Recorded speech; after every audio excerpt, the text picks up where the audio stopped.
Olá a todos, meu nome é Renan, seja muito bem-vindo a esse vídeo. Vamos continuar dando uma analisada nas partidas do London Chess Classic. E hoje eu trouxe uma partida muito legal que me chamou a atenção no round 8. Uma partida entre Ricardo Nakamura e Magnus Carlsen, onde a gente vai ver como o Ricardo Nakamura conseguiu criar grandes chances contra o Magnus Carlsen. E vamos ver aí como foi que ele acabou fazendo isso. Com uma pequena surpresa a gente vai ver. Olha só, vamos começar dando uma olhada. Essa partida foi jogada no round 6, que foi ontem, ok? Então, hoje já teve um novo round, já tiveram novas partidas. Hoje tivemos 3 vitórias e eu vou estar gravando também as partidas. Não sei, acredito que todas num vídeo só. Não vendo o jogo todo, mas apenas as posições mais importantes e tal, mostrando como se desenvolveu. Então, se você gosta desse estilo, fala pra mim que vai ser melhor, ou se eu trago apenas a melhor na minha opinião, enfim. Vocês que mandem, vocês que dizem aqui, tá? Eu fico na espera da opinião de vocês. Mas vamos pro jogo. O Nakamura deu início à partida com E4 e seguiu por parte do Carlsen E5. Temos cavalo F3, cavalo C6 e aí uma surpresa, D4. Fazia tempo que a gente já não via uma abertura escocesa em jogos de alto nível, especialmente entre esses jogadores. O ponto é que provavelmente o Nakamura quis dar uma surpreendida no Carlsen, tentar pegar ele fora da preparação e além disso veio para a vitória, né? Tem uma curiosidade interessante a respeito desses dois jogadores. O Nakamura só venceu o Carlsen uma vez antes em toda a sua vida e perdeu várias partidas. O Nakamura não tem um retrospecto muito bom contra o Carlsen, então tem todo esse plano de fundo por fora, né? Temos peão toma o peão, cavalo toma em D4, cavalo vem para F6 atacando o peão, trocas, ok? Geralmente as negras nessa posição não capturam o cavalo por causa da troca de damas aqui, forçando o rei negro a perder o roque, por exemplo. Então elas geralmente capturam com C6. Até que linhas bem padrão, E5, a dama vem para E7, cavando o peão. Dama E2 de escravo, o cavalo sai para D5. Tudo isso aqui bastante teórico. O Nakamura vem com um lance um pouco raro, H4. Impressionante, eu diria, o espírito de luta do Nakamura, né? Mesmo tendo um placar tão negativo contra o Carlsen, geralmente nessa posição segue-se coisas de tipo C4, tá? C4 e depois cavalo B6, faz parte da teoria da escocesa, porém temos H4, bispo B7, C4, cavalo B6, torre H3, aqui você vê o ponto do lance H4, ok? De fato, subir a torre para H3, e depois temos dama E6, F4 de novo. Perceba quantos lances de peão o Nakamura faz nesse início de jogo. Temos roque grande por parte do Carlsen, depois A4, mais um lance de peão. Meio que se você é iniciante, começou a estudar o xadrez há pouco tempo, ele praticamente foge às regras tradicionais do xadrez, que não faça tantos lances de peão na abertura, desenvolva suas peças, aquela coisa toda. Se você é iniciante, eu recomendo que você não faça isso direto também. Eu recomendo que você desenvolva suas peças, pratique o jogo normal, tá? Enfim, o Nakamura provavelmente sabia o que ele estava fazendo. Temos D5, esse é um lance bem interessante do Carlsen. É um lance bastante forte, né? Ele meio que vem com a premissa de abrir a posição de fato. Uma vez que o rei branco, de fato, ele está bastante exposto. Mas, enfim, não quer dizer que a posição também é bem clara, tipo, as negras têm uma vantagem excelente só por causa disso. Não, a posição não é totalmente clara. Temos A5 atacando o cavalo, e aí o cavalo toma o peão em C4. Isso permite que siga uma sequência forçada de lances, começando com B3, e aí seguiu aqui bispo B4 cheque, né? Não deixando que o cavalo caia automaticamente. Depois que o rei vem para F2, foi a decisão do Nakamura jogar o rei para F2. Aqui eu quero vamos fazer uma pausa, sair da partida. Eu quero mostrar algumas linhas muito interessantes que mostram como o jogo poderia ter seguido e quem sabe até para um empate logo de cara. Por incrível que pareça, tem uma linha aqui que leva ao empate imediato, ok? Uma linha com empate imediato é aqui, perdão, cavalo toma em A5 foi conseguido na partida por Carlsen. Uma linha com o empate imediato é bispo C5, e aí depois que, com a repetição de lance, né, rei vem para E1, bispo B4 cheque, rei F2, e fica seguindo essa coisa de bispo e rei. Provavelmente é o melhor para ambos os jogadores o empate por repetição. Mas vamos ver o que acontece depois, por exemplo, se o cara faz, eu não quero trazer meu rei para E1, quero tentar jogar ele aqui em G3. Parece que ele está bem seguro, né, aqui, não tem cheque suficiente por enquanto. Por exemplo, um cheque de dama aqui, as brancas defendem com dama G4, e esse lance aqui dá um cheque aqui no rei, então forçaria a troca de damas, certo? Então as negras não tem nem esse cheque, mas tem uma variante inacreditável, eu diria, vista com computador, ok? Que é bispo G1, tá? Não é uma variante fácil de ver, mas eu achei muito legal, vale a pena trazer.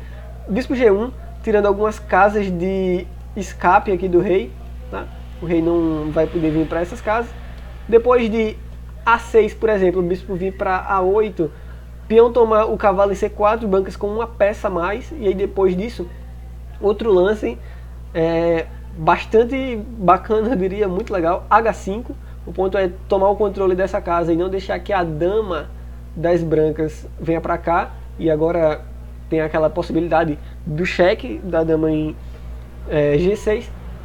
Seguindo, torre H1, esse é um lance também interessante das brancas, com a premissa de não necessariamente atacar o bispo, mas também dar essa casa H3 aqui para o rei, uma vez que com dama G6, se a torre tivesse aqui, as linhas de mate, o esquema de mate, né, a rede de mate, é muito forte, e o mate poderia seguir muito rápido. Então, dama G6, o rei vem para H3, e aí poderia seguir um empate também aqui com dama F5 e repetição de lances, tá? Mas vamos dizer, as brancas não querem empate de jeito nenhum e jogam um lance assim, G4, aí já parte para o erro, né? G4 é um erro. Depois de peão toma em G4, por exemplo, dama toma em G4, vamos supor dama toma em G4, tá? Dama toma em G4, torre toma em H4 com cheque, depois de rei toma em H4, bispo F2, cheque, depois de rei H3, torre H8 com cheque, rei G2, a dama das brancas cai, e as negras têm um excelente jogo, ok? Bem, é uma das variantes, tá? Só pra você dar uma olhada, mas o ponto é que na partida principal seguiu cavalo toma o peão em A5. E o que tá? Depois de bispo D2, C5, não pode trocar necessariamente, porque o cavalo está preso aqui, então tem que jogar C5. E aqui as brancas decidem entregar uma torre por duas peças. Então, brancas com duas peças, né, um bispo e um cavalo por uma torre. A posição das brancas é boa, tá? E vamos ver como é que seguiu agora. As negras não podem subestimar em nenhum momento a posição das brancas. Dama F5, cavalo vem para C3, o cavalo está sendo atacado. Dama toma o peão em F4 com cheque, vem para G1. Torre de H8, aproveita a coluna semi-aberta. Cavalo B5. Ambos os jogadores vão jogando os próximos lances muito bem, então vou passar mais rápido. Temos A6, torre F3 ataca a dama, dama toma aqui, trocas de dama. Enfim, temos alguns lances aqui. E o ponto é que, depois de cavalo A3, torre D7, o peão estava sendo atacado aqui. Depois disso, as negras têm que ter bastante cuidado, mesmo que a posição mostre 3 peões contra um cavalo, as negras têm bastante cuidado, porque a posição delas não é fácil de defender. Vamos ver como seguiu. Bispo D3, a ameaça maior agora é jogar bispo aqui em F5. O Magnus diz que a estratégia dele foi baseada em simplesmente eliminar tantos peões quanto for possível, né, trocar tantos peões quanto for possível, para que fique um final com mais chances de dar empate. Se você é uma pessoa que está com uma situação mais complicada, geralmente trocar muitos peões em posições como essa, onde você tem peões contra uma peça, e você está lutando por um empate, provavelmente o melhor fazer é tentar trocar tantos peões quanto for possível. Então torre D8, bispo toma um peão, G6, H5, peão toma o peão em H5, troca-se um peão, né? E aí torre F6, a diferença de material continua a mesma, mas tem que ter cuidado porque essa torre branca aqui é fantástica, ela está numa posição excelente, controla essa fila de forma muito boa, ataca esse peão, ataca esse, então ela é excelente essa torre. Temos Ré 7, torre B6, torre C7, cavalo manobra aí um pouco. Depois de C4, bispo C2, bispo C6, enfim, temos várias trocas e depois torre A6. Aqui, apesar do Magnus trocar muitos peões para tentar um empate, as peças brancas elas trabalham muito bem, elas têm muita harmonia no jogo delas e as brancas têm boas chances sim de vencer. Depois de A4, trocas, bispo E4, torre A5, ataca o peão lá do outro lado, temos rei E6, torre toma o peão em H5, C3, bispo B3, esse é um cheque, ou vem para D6, bispo C2, claro que não toma aqui porque senão o lance C2 é mortal, então o bispo vem para C2, temos trocas de bispo, e aí agora rei E6, as brancas têm sim chance de vencer ainda, mas não é tão simples quanto parece. Primeiro de tudo, a estratégia é se livrar desse peão aqui em C3, coisa que não é muito fácil de se fazer porque você tem a defesa dessa torre. E ao mesmo tempo, tem que defender, é primordial defender esse peão aqui na coluna G, ok? Tem que defender ele porque ele é a esperança de subir e ir-se embora aqui na partida. Então, seguiu. A partida é muito longa, eu vou passar alguns lances muito rápido. F2, F5. Temos aí o Nakamura vai pouco a pouco melhorando a posição das suas peças, sem pressa alguma, no ritmo que ele precisa. Temos torre C7, torre A8, rei F6, torre A6 cheque, rei G5, cavalo D4. Aos poucos o Nakamura vai levando suas peças para casas melhores. E aí o ponto que é torre A2 nessa posição, veja bem, depois de rei D5, seguiu torre A2, não querendo que esse peão avance, mas teria tido um lance melhor nessa posição que levaria a uma vitória, tá? Uma posição melhor, que seria torre A5, era um lance que o Nakamura não viu. Depois de rei D4, cavalo vem para F4, agora é ameaça assim, mate, presta atenção, mate ali. Então a torre tem que sair e dar um certo espaço para o rei. Depois de cavalo E2, rei D3, torre A3, e esse peão aqui vai cair. Pode trocar cavalo com torre, com tudo, essas peças aqui tudo ia sumir, pode sair tomando aqui, trocar as torres, não tem problema, porque esse rei aqui vai conseguir tomar esse peão a tempo e vai conseguir escoltar esse peão até a 8ª fileira, ok? Final de peão e rei ganhador. Nakamura não viu isso, provavelmente devido ao tempo, não sei. Torre A2, seguiu rei D4, o ponto é que depois de cavalo C1, C2, torre A5, torre C3 cheque, vem pra cá, torre C8, torre toma o peão em F5, segue esse lance agora, torre E8, e esse lance aqui leva a linhas de empate, porque o rei branco ele fica preso, ele não consegue chegar junto lá do cavalo para tentar ajudar nem outra peça branca. Depois de torre F7, enfim, algumas mudanças, cheque, o rei vem para cá, cheque, cavalo B3 cheque, rei D3, essa combinação de rei, torre e a ameaça de promoção não deixa que as brancas façam nenhum progresso. Depois de cavalo C5 com cheque, rei D4, cavalo B3 cheque, enfim, os jogadores apenas repetiram vários lances. Não adianta tentar levar o peão, não dá tempo. Depois de torre F1, torre B1 ataca o cavalo vem pra cá. Enfim, não tem muito o que fazer.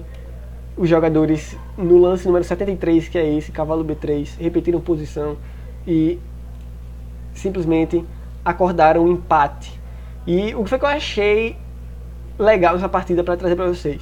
Primeiro de tudo, a escolha de abertura por parte do Nakamura, uma escocesa, e uma escocesa que pareceu funcionar muito bem, porque o Carlsen teve uma hora que as brancas estavam simplesmente indo para a vitória. O Nakamura, o Carlsen até admitiu depois nas entrevistas que o Nakamura, que infelizmente não conseguiu ver o resto da partida, mas que o Nakamura, ele confessou ao Nakamura, ele disse ao Nakamura que ele estava sem saída ali. O Magnus sabia que estava numa posição perdedora e que o Nakamura, se ele tivesse ido um pouco mais de qualidade, ele tinha vencido, mas que infelizmente não aconteceu. De novo, o Nakamura provavelmente não consegue sair muito bem contra o Carlsen e, de novo, mais um empate por parte do campeão que se safou e que venceu hoje, inclusive a gente vai trazer depois amanhã. Muito obrigado por assistir esse vídeo, conta pra mim o que você achou nos comentários, ok? E é isso, não deixe de avaliar, clicar em gostei, é isso, muito obrigado e até a próxima, valeu!